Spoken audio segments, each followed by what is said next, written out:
Hey guys, welcome back to Physics 145.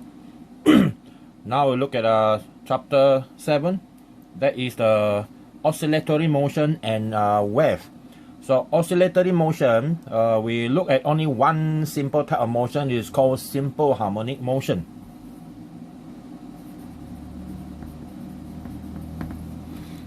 So this one is oscillatory motion and wave. Okay, so oscillatory motion and wave are actually two separate chapters. Okay, so we'll discuss that one in two different chapters. The first one today will be 7.1. Okay, so chapter 7.1, that will be oscillatory motion.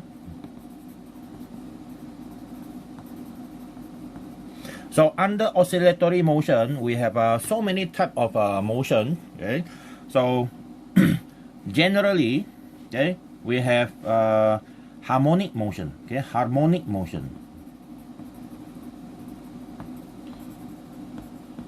So what is harmonic motion? This harmonic motion is a type of motion that repeats itself harmonically with a certain periodic behavior. Okay, with a certain periodic behavior. But it can be complicated and it can be very simple. Okay, so this is generally the harmonic motion. So under harmonic motion, we have two types. Okay, we have two types. One is complex harmonic motion. Okay, another one is simple harmonic motion. So today, in your syllabus, you only need to know this simple harmonic motion, because complex harmonic motion, from the word complex, you already know, is actually quite difficult to understand them, because they combine two simple harmonic motion into one. Okay, so I give you some of the example of complex harmonic motion. Okay, complex example of complex harmonic motion. Not chemistry, harmonic motion, complex harmonic motion. So something like you have a spring, okay? You have a spring, for example, a spring. Normally we assume that things moving up and down, right? Well, it's correct, but in this case we have a bar. Okay, we have a bar, and this bar here we have two objects. Okay, we can put it to be the same mass. So this motion here comprises of two motion. One is linear motion, which is the spring moving up and down. Okay, so that means the whole system is moving up and down. But at the same time, this bar with two masses here, M and M, is going to rotate like a seesaw. So that means we have two types of motion. One is moving up and rotating. So this thing is rotating. So that means this is rotating. And then at the same time, we have the second motion, which is the up and down motion. So the whole system is moving up and down. Okay. At the same time, it is actually like rotating. So you have a rotation in a linear motion. So that one is one of the example of complex harmonic motion. It gives you a certain sense of like it repeats itself over and over again, but the calculation is not that simple. So this example of complex harmonic motion. And then example of simple harmonic motion. From now on, when I say simple harmonic motion, I will refer the acronym SHM. Okay, simple harmonic motion. So SHM, I write this one because it's like quite lengthy to write the whole thing down. So example of simple harmonic motion is like we have two here that you have to know. One, of course, is the spring mass system. Okay, a spring with a mass system where the mass is moving up and down. Okay, this one is moving up and down. So this one is one of the example of simple harmonic motion. Okay, linear motion. And then another one is pendulum. Okay, a pendulum system where the pendulum bob with a string together is going to swing to and fro. Okay, to and fro. So that one is example, two example of simple harmonic motion. So this one is loaded, okay, or spring mass system, and this one, the second one is called simple pendulum system. Okay, simple pendulum system, or you just refer it to simple pendulum, and this one is spring mass system. Okay, sometimes refer to loaded spring system. Okay, loaded, they are the same actually. So these are physically what we are having. Okay, but not this one. The one in the syllabus is this. Okay, this one not in the syllabus, but this one and this one, yes. Okay, and you need even to know their formula. All right, so that is our, what we call that, the introduction to our oscillatory motion, which is a simple harmonic motion. Now the next one is, now we're going to concentrate in simple harmonic motion now. So our simple harmonic motion, okay.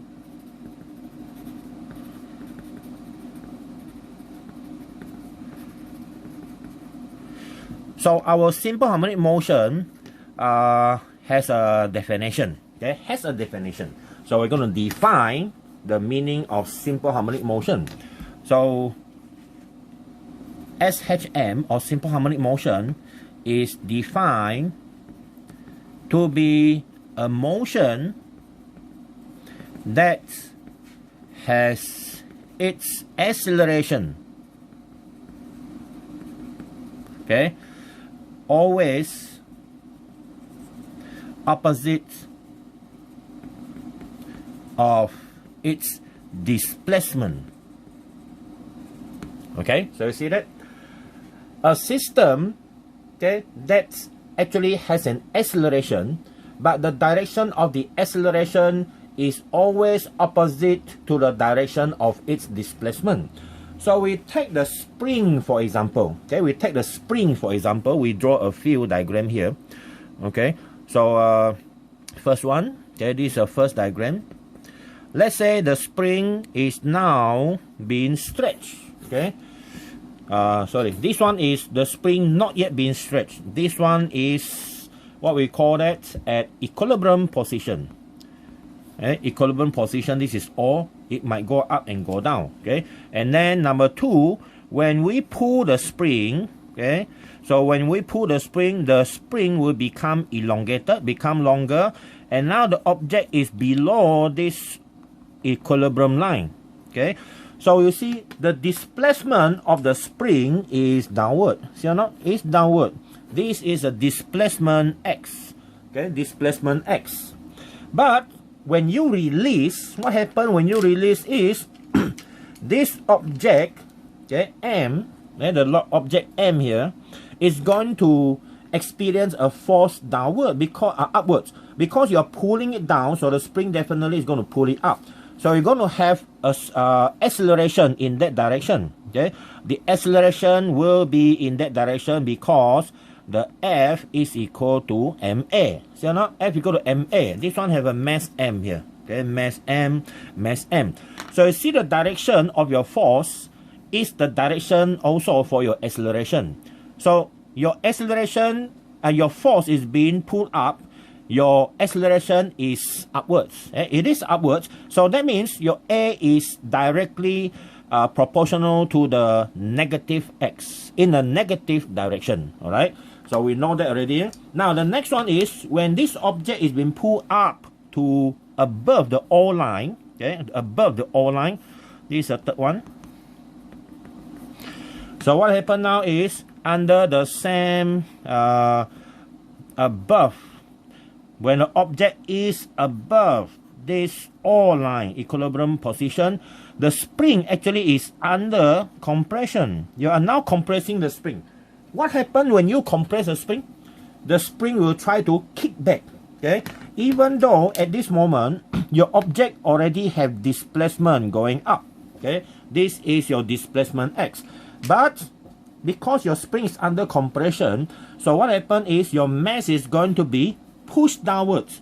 So again, this is F, and it is also equal to ma. Now you can see that force is downward. That means your acceleration of the object is downward, and it is always opposite of your x. Okay, So this one opposite of your x, this one also opposite. Anyway, the acceleration of the object is opposite.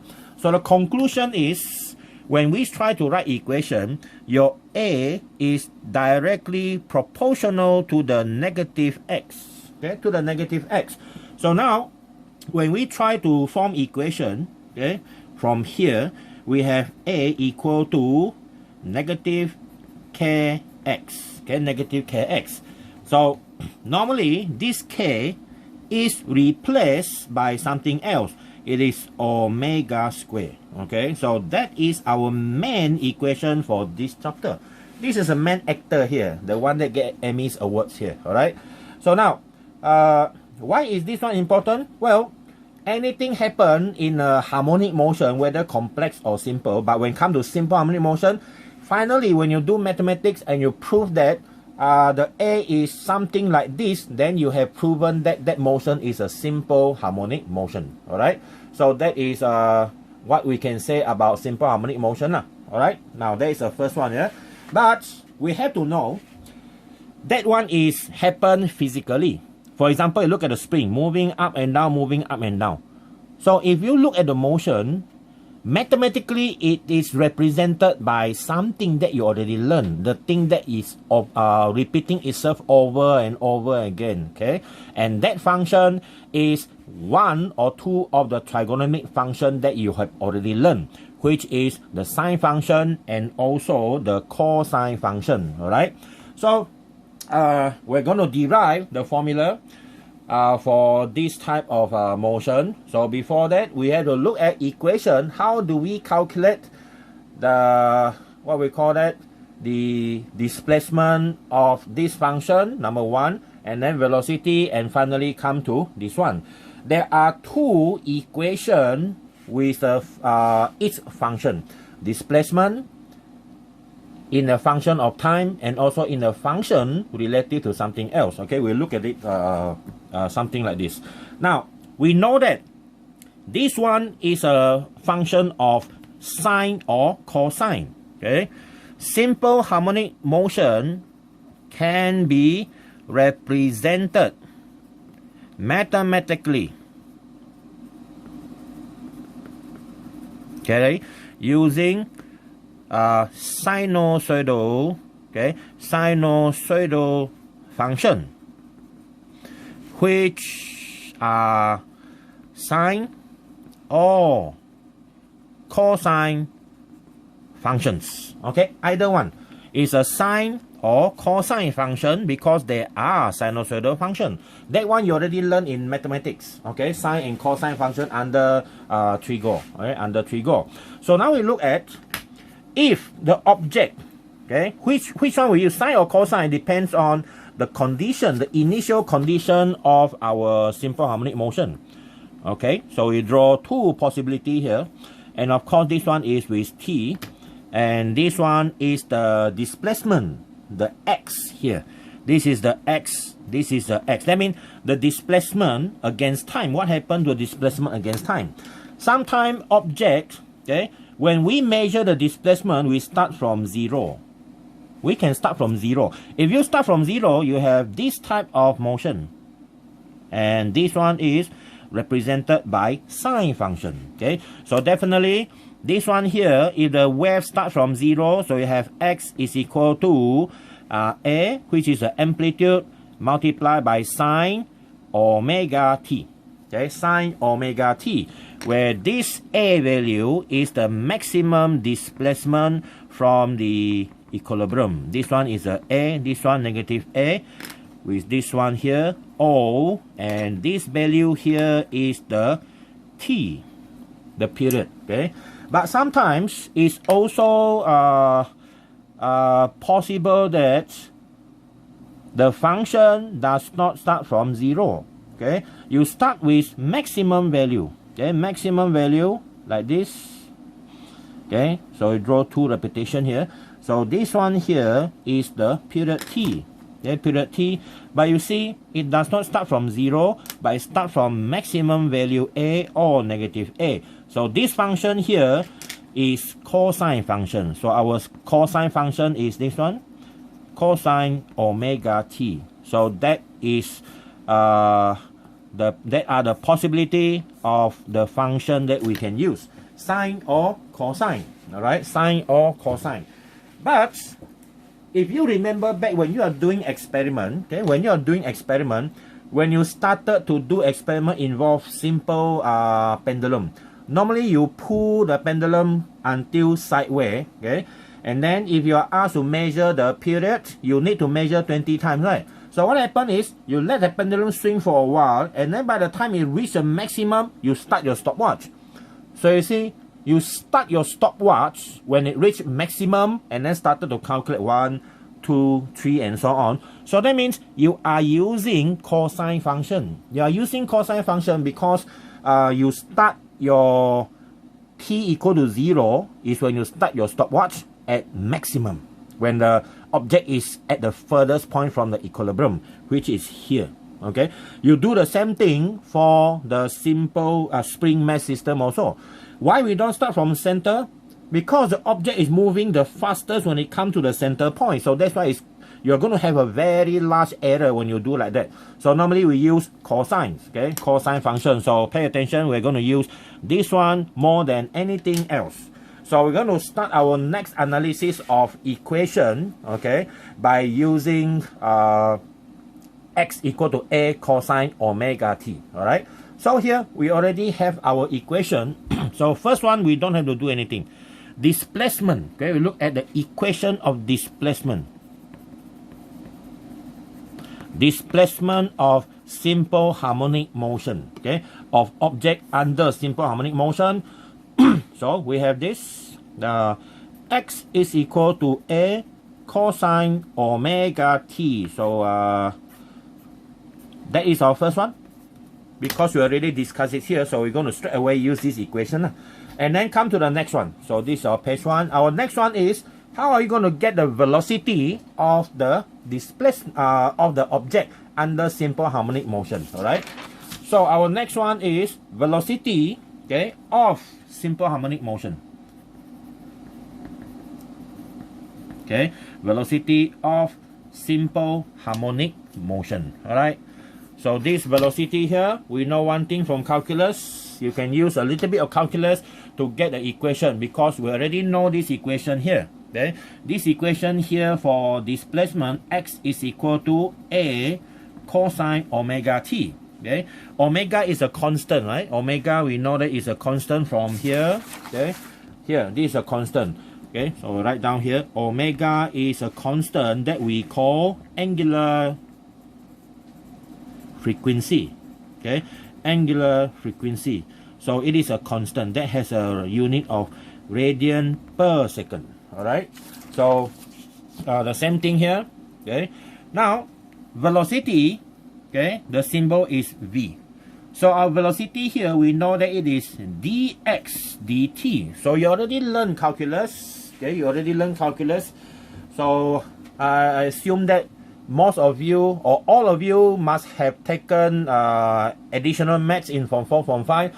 So dy dx type of thing should be something simple to you. Okay. So we have v equal to dx dt. Okay, the dx dt. So when we differentiate that, you're going to get this equation. A, because a is a constant, it does not involve in the differentiation. And then when you differentiate cosine, you're going to get this negative sine omega t, and then you have to differentiate the internal function, you get omega. Okay, so finally our equation become, take out this constant, negative omega a sine omega t. So now we have this function for our velocity. See? So that is our second equation. Okay, second equation. Right? Now we can still further go straight to that one, acceleration. Okay, acceleration. Now the next one is acceleration. So acceleration of object under simple harmonic motion, the symbol is a. Okay, symbol is a. Now our acceleration is equal to dv dt, or is the second derivative of our displacement. Okay, the second derivative of our displacement, which is d2x dt2. Okay, d2x dt2. So when you differentiate this one twice, you're going to differentiate this one once. So we differentiate this one time. Okay, this one negative omega a sine omega t. So you see what we get? These one are constant, so we take out this and we differentiate sine. When you differentiate sine, you're going to get cosine omega t again, and then you have to integrate differentiate the internal function omega t, you get omega. So finally our a is this one become negative omega square a cosine omega t. See or not? These are the equation number 3. Okay, that is our equation number 3. Okay, so first one, okay, is this one, x equal to a cosine omega t, and then the next one is v equal to negative omega a sine omega t, and then a is a negative omega square a cosine omega t. But these are just function that have t. See or not? T, and t here. So we want another function without t. Okay, another function without t. Our x definitely must be in t, okay, but our v and a can be in some other form. For example here, okay, we're going to get that equation. Okay, number 4 under so what we do is from number 1, okay, this is already new, the rest are equation of velocity, okay, equation of velocity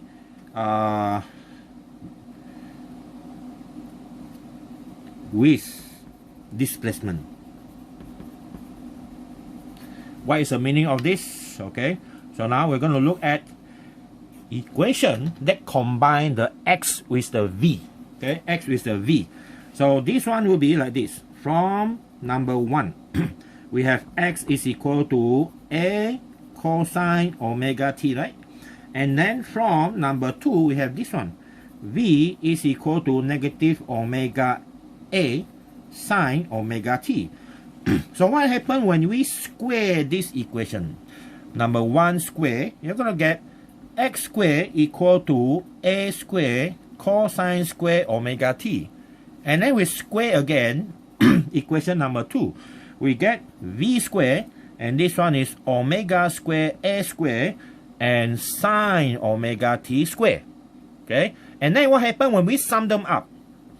1 square plus equation number 2 square. So we have v square plus x square is equal to omega square a square sine square omega t plus a square cosine square omega t. See? Now of course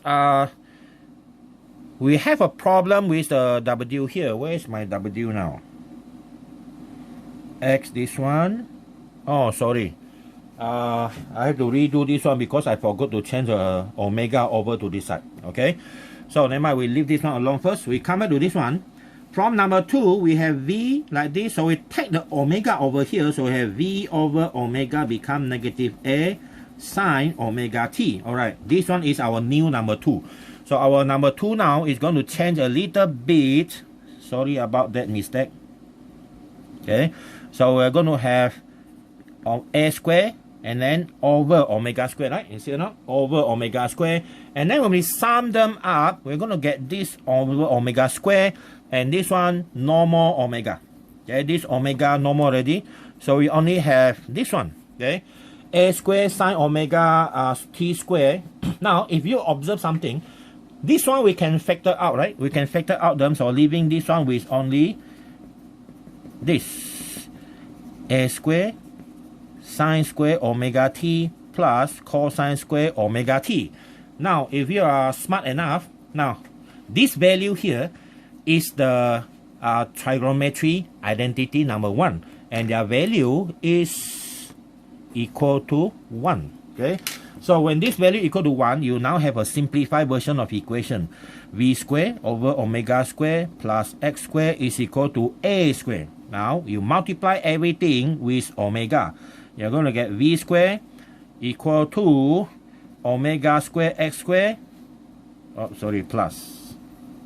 Okay, plus is equal to omega square a square, and finally you get this omega square. This is a square minus x square when you move this one over here, and finally this one is square root plus minus omega square root a square minus x square. Now this is our new equation. Okay, the new equation that actually does not involve time.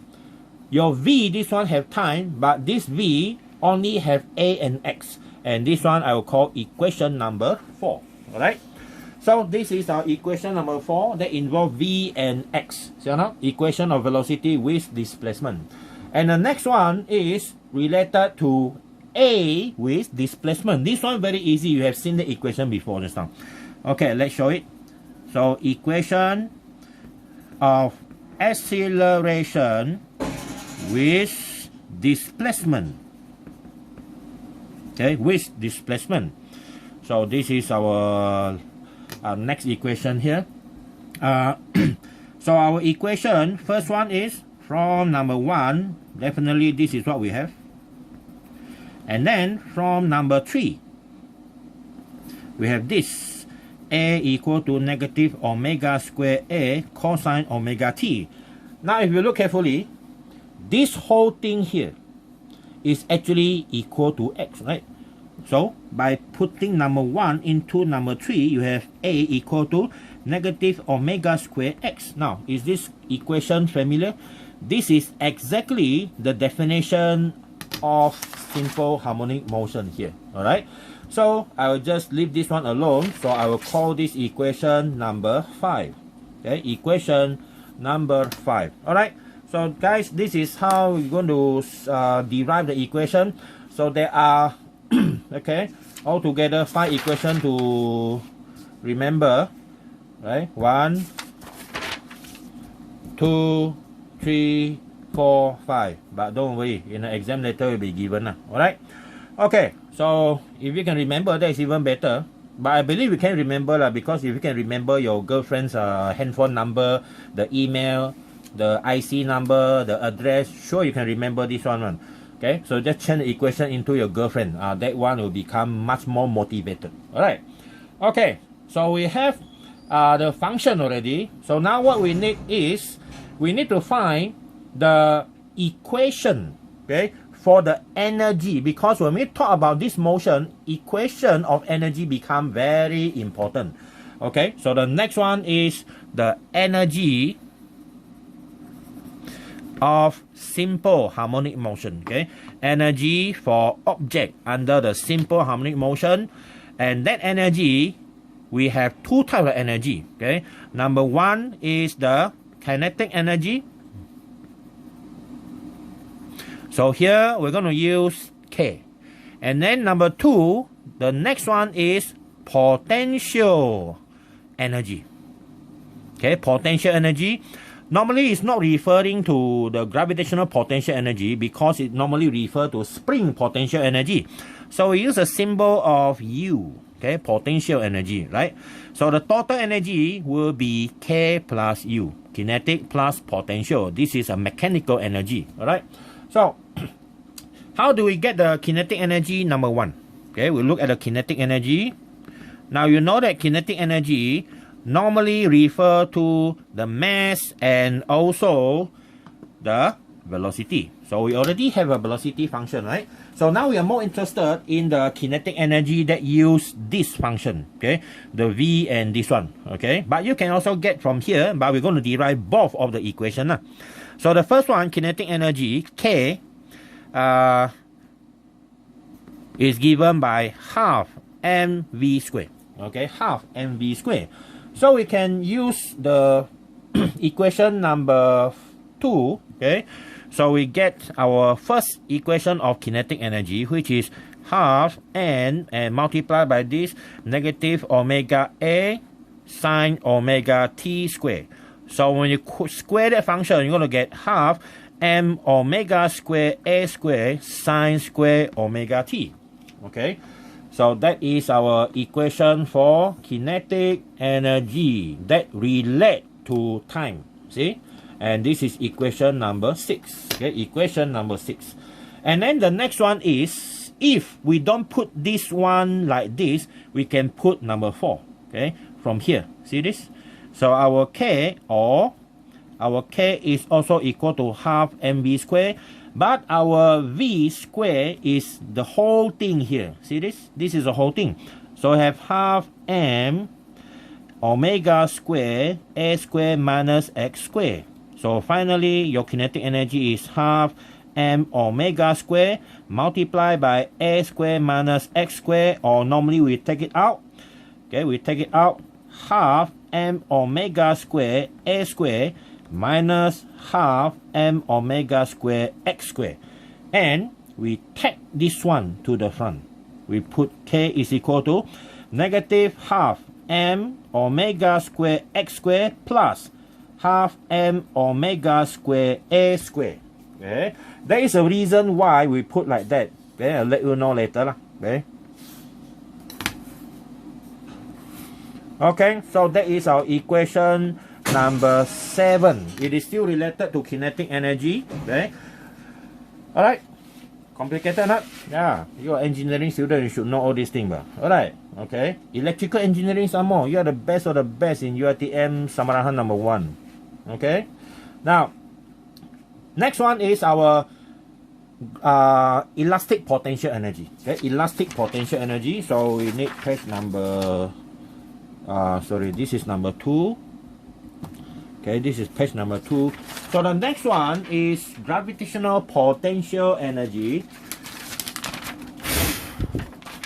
which is U. Okay, U. So we have not gravitational, sorry, elastic potential energy. Okay, elastic potential energy, U. Okay, the U. All right. Now, elastic potential energy, U, is given by spring mass system, okay, which is equal to half k x squared. Okay, half kx squared. All right, half kx squared. Now the problem is, what is k? This k here is a spring constant. Remember the spring constant? Spring constant, right? And our spring constant k, okay, is equal also to something that you have to memorize, which is the should be the m omega square. Okay, m omega square. That is our k. Okay, that is our k, and x square. So we have gravitational potential energy. Elastic potential energy equal to half m omega square x square. Okay, half m omega square x square. All right, so that is our equation from potential energy, which is equation number 8. Okay, equation number 8. And then other than that, we can also have another equation that does not involve x, but involve t. So we can get it from here actually and see what happens. Our u, okay, is equal to half m omega square, but our x is what? What is our x? Our x is this one, right? A cosine omega t. Our x is a cosine omega t. So we're going to have a cosine omega t squared. So finally our u become half m omega square a square cosine square omega t. Okay? If you look at this equation, it is actually quite similar to equation number 6. Okay, what's the difference? What's the difference here? The only difference is one is with sine function, sine square, and the other one is a cosine square. Okay, they are opposite of each other. All right. So now what happens next is we want to find the equation for the total energy. Okay, the total energy. So the total energy of object under the simple harmonic motion, that will be symbol E. So total energy means it must be the kinetic plus potential, right? Kinetic plus potential. So we have two ways to get the total energy. One is using the one with X, okay, this one, and also this one, okay. And the second one is using the one with T, this one, and also this one. So we are going to use the one with the X first. Our kinetic energy with the X is negative half m omega square x squared plus half m omega square a square. So that is kinetic energy plus potential is this one. So we have half m omega square x square. Now what happened? These one are exactly the same, right? Except one positive, one negative. So we can cancel both of them. Cancel, gone. So the E equation become only half m omega square a square. That is our equation for total energy number 10. Okay, total energy number 10. But instead of using this one with X, you can also use the one with T. See or not? The one with T, or our E is equal to K plus U. Look at our equation with T for K. This one. Okay. So we have half m omega square a square sine square omega t. That is a K. And then our U is this one. So we have plus m omega square a square cosine square omega t. So what happened here is we can take out this one, half m omega square a square. Half m omega square a square, leaving the inside only with this function. Now, this function you are familiar with already. I told you this is a trigonometry identity and the value is equal to 1. And finally, if you look carefully, our E is exactly the same like the one we showed before. So we are not going to name this one because they are exactly the same. So that's why there are two ways or a few ways to get the equation. This is also number 10. Okay, exactly the same.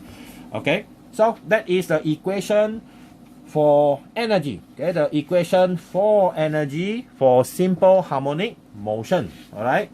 So the next one is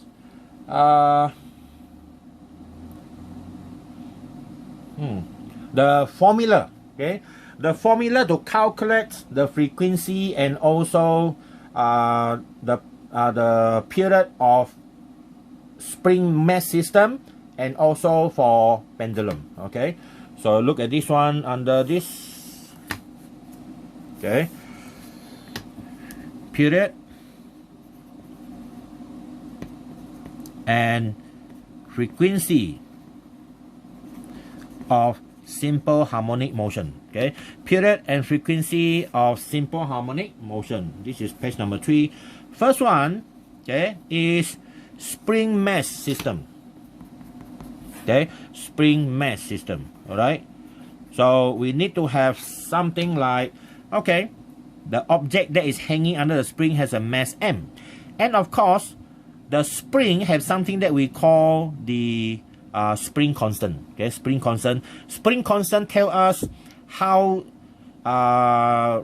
soft is the spring, okay, or how hard is the spring. Is it difficult to pull or very easy to pull? K value that is small represent the spring is a soft spring, very easy to pull. Okay, and the opposite also true for the K value. So the spring that is moving up and down, the period given is this. It is 2 pi square root, okay, m over k. Okay, square root m over k multiplied by 2 pi. Okay, so I call this one equation number 11.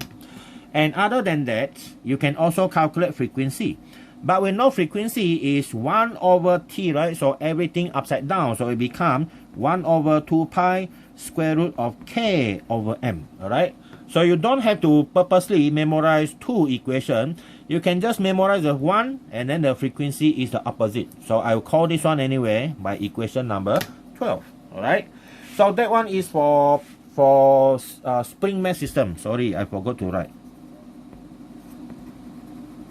Spring mesh system here. Okay, so there is our spring mesh system. And then the next one, B, is the simple, okay, pendulum system. Okay, simple pendulum system. And now our simple pendulum system have something like this. A pendulum bob here. Okay, we need two things also. Okay, the length of the spring, length of the string, and also gravitational acceleration at this area, which is actually equal to G. Okay, G.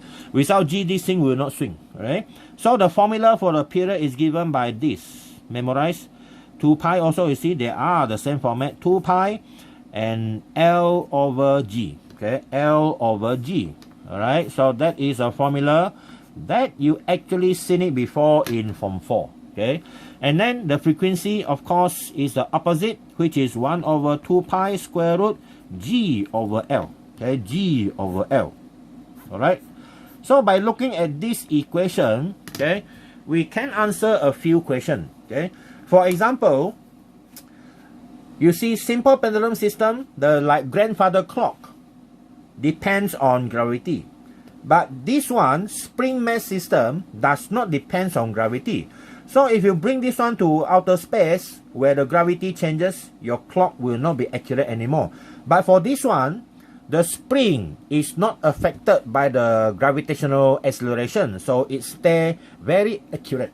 Okay, so if you go to outer space, you orbiting the moon or orbiting the earth, you don't bring a grandfather clock, the one tick tock, that one will finally take a long tick and tock, so your time is not accurate anymore. So you need something like this. But of course, the best one is digital system. Okay, digital clock, that is so far the best lah. All right, okay, so far this is what we have for this topic. That is our topic number 7. Okay, topic number 7A, the first part of this topic, which is simple harmonic motion. Okay, so see you for the next one.